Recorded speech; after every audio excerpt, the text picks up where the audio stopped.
ನಮಸ್ತೆ Karnataka, welcome back to mask man Kannada channel. ಎಲ್ಲ subscribe ಮಾಡ್ಕೊಂಡಿಲ್ಲ, ಎಲ್ಲರೂ ಮಾಡ್ಕೊಳ್ಳಿ. ನಿಮ್ಮ ಆಶೀರ್ವಾದವೇ ನಮ್ಮ ಬೆಳವಣಿಗೆ ಅಂತ ಹೇಳ್ತಾ ಇವತ್ತಿನ ಅಪ್ಡೇಟ್ ಬಗ್ಗೆ ನೋಡೋಣ. 26 ನವೆಂಬರ್ಗೆ ಕೋರ್ಟ್ನಲ್ಲಿ ಏನು ಹೇಳಲಾಗಿತ್ತು ಅಂದರೆ, ಟಾಪ್ ಆಫ್ ದಿ ಲಿಸ್ಟ್ನಲ್ಲಿ ಇರ್ತದೆ. 4ನೇ ಡಿಸೆಂಬರಿಗೆ ಹಿಯರಿಂಗ್ ಅಂತ ಹೇಳಲಾಗಿತ್ತು. ಈ ಫ್ಯಾಂಟಸಿ ಆ್ಯಪ್ಸ್ಗಳಾಗಿರ್ಬೋದು ಅಥವಾ 823 ಅವರು ಏನು ಕೋರ್ಟ್ನಲ್ಲಿ ಮೊರೆ ಹೋಗಿದ್ರು, ಆ ವಿಷಯದ ಬಗ್ಗೆ 4ನೇ ಡಿಸೆಂಬರ್ಗೆ ಅಂತಿಮ ನಿರ್ಣಯ ಕೈಗೊಳ್ಳಲಾಗುವುದು ಅಂತ ಹೇಳಲಾಗಿತ್ತು. ಸೊ ಆ ಕಾರಣದಿಂದಾಗಿ RBIನ ಕೆಲವು ಸಿಬ್ಬಂದಿಗಳಿರ್ಬೋದು ಅಥವಾ ವಕೀಲರಿರ್ಬೋದು, ಹಾಗೆಯೇ Dream11 ಅಥವಾ ಫ್ಯಾಂಟಸಿ ಆ್ಯಪ್ಗಳ ಅಥವಾ 823 ಕಂಪನಿಗಳ ವಕೀಲರಾಗಿರ್ಬೋದು, ಹಾಗೆಯೇ ಗೌರ್ಮೆಂಟ್ ಕಡೆಯ ವಕೀಲರು ಕೂಡ 4ನೇ ತಾರೀಕಿಗೆ ಎಲ್ಲರೂ ಕೂಡ ಹಾಜರಾಗಿದ್ದರು. ಒಂದು ಹೋಪ್ಸ್ ಇತ್ತು, ಏನಾದರೂ ಒಂದು ಹಿಯರಿಂಗ್ ಬರ್ಬೋದು, ಒಂದೇ ಗೌರ್ಮೆಂಟ್ ಪರ ಆಗುತ್ತಾ ಅಥವಾ ಫ್ಯಾಂಟಸಿ ಆ್ಯಪ್ಸ್ಗಳ ಪರ ಆಗುತ್ತಾ ಅನ್ನೋದ್ರ ಬಗ್ಗೆ ಆಗಿತ್ತು.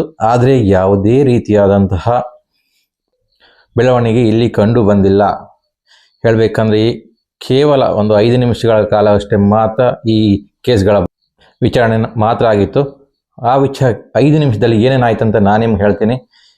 4ನೇ ಡಿಸೆಂಬರಿಗೆ ಕೇವಲ 5 ನಿಮಿಷಗಳ ವಿಚಾರಣೆ ಮಾತ್ರ ನಡೆದಿತ್ತು. ಅದರಲ್ಲಿ 823 ಅವರು ಏನು ಹೇಳಿದ್ರು ಅಂದರೆ, ನಮಗೆ ಡೈಲಿ 10 crore ಅಷ್ಟು ಲಾಸ್ ಆಗ್ತಾ ಉಂಟು.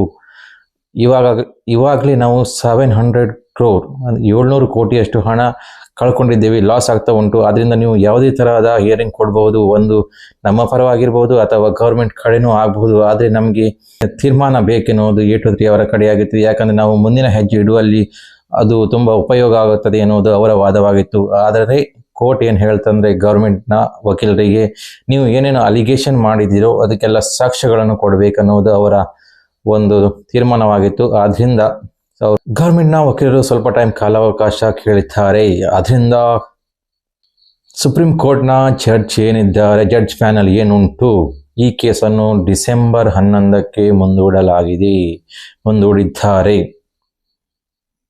ನೀವು ಇವಾಗಲೇ ನೋಡಿರ್ತೀರಾ, 26ನೇ ನವೆಂಬರ್ಗೆ 4ನೇ ತಾರೀಕಿಗೆ ಲಾಸ್ಟ್ ಹಿಯರಿಂಗ್ ಅಂತ ಹೇಳಲಾಗಿತ್ತು. ಇವಾಗ 4ನೇ ಡಿಸೆಂಬರ್ ಆಯಿತು. 4ನೇ ಡಿಸೆಂಬರಿಂದ 11ನೇ ಡಿಸೆಂಬರಿಗೆ ಫೈನಲ್ ಅಲ್ಟಿಮೇಟ್ ಜಡ್ಜ್ಮೆಂಟ್ ಡೇ ಅಂತ ಹೇಳಿದ್ದಾರೆ.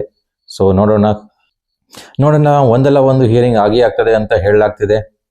ಫೈನಲ್ ಅಂತಲೂ ಕೂಡ ಹೇಳಲಾಗ್ತಿದೆ, ಫೈನಲ್ ಡೇ ಅಂತಲೂ ಹೇಳ್ಬೋದು. ಈ ಎರಡು ಫ್ಯಾಂಟಸಿ ಅಥವಾ ಗೌರ್ಮೆಂಟ್ಗಳ ನಡುವೆ ಏನು ವಾರ್ ನಡೀತಾ ಉಂಟು, ಅದರ ಫೈನಲ್ ರಿಪೋರ್ಟ್ ಬಂದೇ ಬರುತ್ತೆ ಅಂತ 11ಕ್ಕೆ ಕಾಯ್ಬೋದು ಅಂತ ನನ್ನ ಅನಿಸಿಕೆ. ಯಾಕಂದರೆ ತುಂಬ ಲ್ಯಾಗ್ ಮಾಡಿದರೆ ಇಷ್ಟರವರೆಗೂ. ಸೊ ಕೊನೆಗೂ ಆ ದಿನ ಬಂತು ಅನಿಸುತ್ತೆ. 11ನೇ ತಾರೀಕಿಗೆ ಕಾಯಲೇಬೇಕು. ಯಾರೆಲ್ಲ ಫ್ಯಾಂಟಸಿ ಯೂಸರ್ಸ್ಗಳಿದ್ದಾರೆ ಅವರ ಹೋಪ್ಸ್ ಏನುಂಟು 11ನೇ ತಾರೀಕಿಗೆ ಗೊತ್ತಾಗೇ ಆಗ್ತದೆ.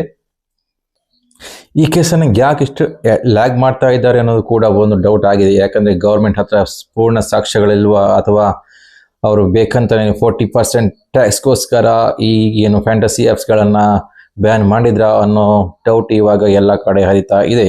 ಒಂದು ಲೆಕ್ಕದಲ್ಲಿ ಹೇಳೋದಾದರೆ ಗೌರ್ಮೆಂಟ್ನವರು ಈ ಫ್ಯಾಂಟಸಿ ಆ್ಯಪ್ಸ್ಗಳಿಂದ ಟ್ಯಾಕ್ಸ್ಗಳನ್ನು ಪಡಿತಾ ಇದ್ರು. ಸೊ ಅವರಿಗೆ ಗೊತ್ತಿರುತ್ತೆ ಯಾವ ಕಂಪನಿಗಳು ಮೋಸ ಮಾಡ್ತವೆ ಅಥವಾ ಯಾವ ಕಂಪನಿಗಳು ಮನಿ ಲಾಂಡ್ರಿಂಗ್ ಮಾಡಿರ್ತವೆ ಅನ್ನೋದು. ಸೊ ಬೆಟ್ಟಿಂಗ್ ಆ್ಯಪ್ಗಳಿಂದ ಆದಂತಹ ಏನು ಫ್ರಾಡ್ಗಳನ್ನು ಇವ್ರ ಮೇಲೆ ಅಲಿಗೇಷನ್ ಹಾಕಿದ್ರ ಅನ್ನೋದು ಕೂಡ 11ನೇ ತಾರೀಕಿಗೆ ಸರಿಯಾದ ಸಾಕ್ಷ್ಯಗಳನ್ನು ನೀಡಬೇಕಾಗ್ತದೆ ಗೌರ್ಮೆಂಟ್ನ ವಕೀಲರಿಗೆ. ಸೊ ಆವಾಗ ಕೋರ್ಟ್ ಡಿಸೈಡ್ ಮಾಡುತ್ತೆ. ಒಂದೇ ಗೌರ್ಮೆಂಟ್ ಕಡೆಯ ಸಾಕ್ಷ್ಯಗಳು ಸ್ಟ್ರಾಂಗ್ ಆಗಿದ್ದರೆ ಗೌರ್ಮೆಂಟ್ ಕಡೆ ಖಂಡಿತವಾಗಿ ಕೇಸ್ ಆಗ್ತದೆ. ಅದೇ ರೀತಿ ಫ್ಯಾಂಟಸಿಯವರ ತಪ್ಪಿಲ್ಲ ಅಂತ ಬಂದರೆ, ಫ್ಯಾಂಟಸಿಯವರ ಕಡೆ ಯಾವುದೇ ಅಲಿಗೇಷನನ್ನು ಪ್ರೂವ್ ಮಾಡೋಕ್ಕಾಗಿಲ್ಲ ಅಂದರೆ ಗೌರ್ಮೆಂಟ್ನವರಿಗೆ ಅದು ಫ್ಯಾಂಟಸಿ ಆ್ಯಪ್ಸ್ಗಳ ಕಡೆಗೆ ತೀರ್ಮಾನ ಹೋಗೋ ಸಾಧ್ಯತೆ ಇದ್ದೇ ಇರುತ್ತದೆ. ಸೊ 11ನೇ ತಾರೀಕಿಗೆ ಎಲ್ಲವೂ ಇತ್ಯರ್ಥ ಆಗ್ಬೋದೇನೋ ಅನ್ನೋ ಮಾತು ಎಲ್ಲ ಕಡೆ ಹರಿದಾಡ್ತಾ ಉಂಟು. ಸೊ ಕಾಯೋಣ, ನೋಡೋಣ ಏನಾಗ್ತದೆ ಅಂತ 11ನೇ ತಾರೀಕಿಗೆ. ಅಲ್ಲಿವರೆಗೆ ಒಂದು ನನ್ನ ಚಿಕ್ಕ ಸಜೆಷನ್ ಏನಂದರೆ, ಯಾರು ಕೂಡ ಪೇಯ್ಡ್ ಕಾಂಟೆಸ್ಟ್ಗಳಲ್ಲಿ ಆಟ ಆಡಬೇಡಿ, ಅಥವಾ ಇಲ್ಲಿಗಲ್ ಆಗಿ ಆಡ್ತಾ ಇರುವಂತಹ ಯಾವುದೇ ರೀತಿಯಾದಂತಹ ಆ್ಯಪ್ಗಳಾಗಿರ್ಬೋದು, ಲಿಂಕ್ ವೈಸ್ ಆ್ಯಪ್ಗಳಾಗಿರ್ಬೋದು, ಅದನ್ನು ಕೂಡ ಆಡಬೇಡಿ. ಯಾಕಂದರೆ ಅವೆಲ್ಲವೂ ಇಲ್ಲಿಗಲ್ ಆ್ಯಪ್ ಆಗಿರ್ತವೆ. ಸೊ ಇವಾಗ ಲೀಗಲ್ ಅಂದರೆ ಜಂಬೋ ಆ್ಯಪ್, ಅದು ಕಾಮರ್ಸ್ ಕ್ಯಾಟಗರಿಯಲ್ಲಿ ಬರ್ತದೆ. ನೀವು ಅದನ್ನು ಬೇಕಿದ್ರೆ ಆಡ್ಬೋದು. ಬಟ್ ಯಾವುದೇ ರೀತಿಯ ಇಲ್ಲಿಗಲ್ ಆ್ಯಪ್ಗಳನ್ನು ಆಡೋಕೆ ಹೋಗಬೇಡಿ. ಇದರಿಂದ ನಿಮಗೆ ತುಂಬಾ ತೊಂದರೆ ಆಗ್ತದೆ. ಯಾವುದೇ ಅಪ್ಡೇಟ್ ಇದ್ದರೂ ಕೂಡ ನಾನು ನಿಮಗೆ ತಿಳಿಸ್ತೇನೆ. ಅಲ್ಲಿವರೆಗೂ ನಮಸ್ಕಾರ.